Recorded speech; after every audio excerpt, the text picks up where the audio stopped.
Solución al problema 10.44 del libro de Alonso y Finn volumen 1 Mecánica, capítulo Dinámica de un cuerpo rígido. Problema. Una partícula de masa, m, se mueve alrededor de un eje, con una velocidad angular, omega, de modo que su velocidad lineal, v, es igual al producto vectorial de la velocidad angular, omega, por el vector de posición, r, de acuerdo con la ecuación 5.48.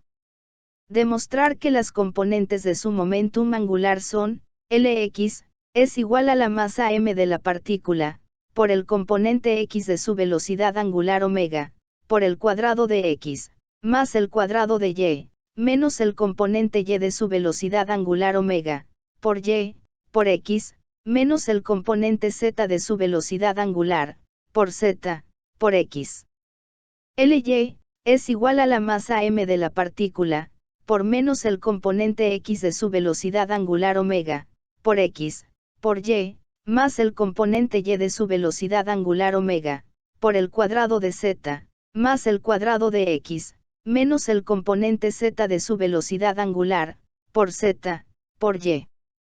Lz, es igual a la masa m de la partícula, por menos el componente x de su velocidad angular omega, por x, por z, menos el componente y de su velocidad angular, por y, por z, más el componente x de su velocidad angular omega, por el cuadrado de x, más el cuadrado de y. Demostración. Por definición, se tiene que el vector momentum angular, L, es igual al producto vectorial del vector de posición, R, por el momentum lineal, P. Pero el momentum lineal, P, es igual a la masa m, de la partícula, por el vector velocidad lineal, v. Entonces, el vector momentum lineal, L, es igual a la masa m, de la partícula, por el producto vectorial de su posición, r, por su velocidad lineal, v. Pero, el vector velocidad lineal, v, es igual al producto vectorial de su velocidad angular, omega, por su vector de posición, r. Entonces, el vector momentum angular, L, es igual a la masa m de la partícula, por el producto vectorial de su posición, r, por el producto vectorial de su velocidad angular, omega, por su vector de posición, r. Pero del problema 3.19, se tiene que el producto vectorial de A, por el producto vectorial de B, por C, es igual al producto punto de A, por C, por el vector B, menos el producto punto de A, por B, por el vector C. Entonces, el vector momentum angular, L, es igual a la masa m, de la partícula, por el producto punto de R, por el vector velocidad angular, omega, menos el producto punto de R, por omega, por el vector de posición, R. Pero, el producto punto del vector de posición, R, por el mismo vector de posición, es igual al cuadrado de su magnitud. Por otra parte, de la figura, se tiene que el vector de posición, r, es igual a x, en dirección al vector unitario x, más y, en dirección al vector unitario y, más z, en dirección al vector unitario z. Y de la misma manera, el vector velocidad angular, omega, es igual al componente omega x, en dirección al vector unitario x, más el componente omega y, en dirección al vector unitario y, más el componente omega z, en dirección al vector unitario z.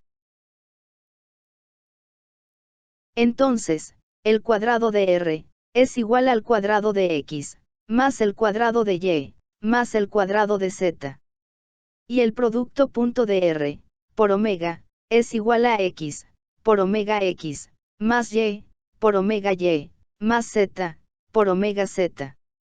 Se tiene que el vector momentum angular, L, es igual a la masa m, de la partícula, por el cuadrado de x, más el cuadrado de y, más el cuadrado de z, por el vector velocidad angular, omega, menos x, por omega x, más y, por omega y, más z, por omega z, por el vector posición, r.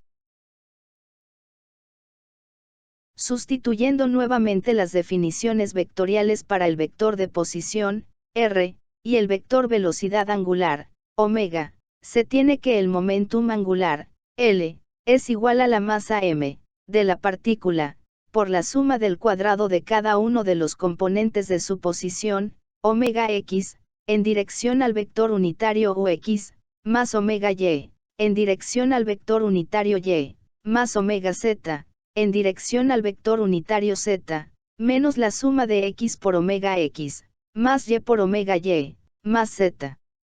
Por omega z, por cada uno de los componentes del vector de posición. Al reordenar la expresión en cada una de las direcciones de los vectores unitarios, se obtienen las expresiones para los componentes x, y y z del vector momentum angular, L, que son iguales a las expresiones buscadas. Queda entonces demostrado. Cualquier duda escribe en los comentarios. Suscríbete y presiona manita arriba.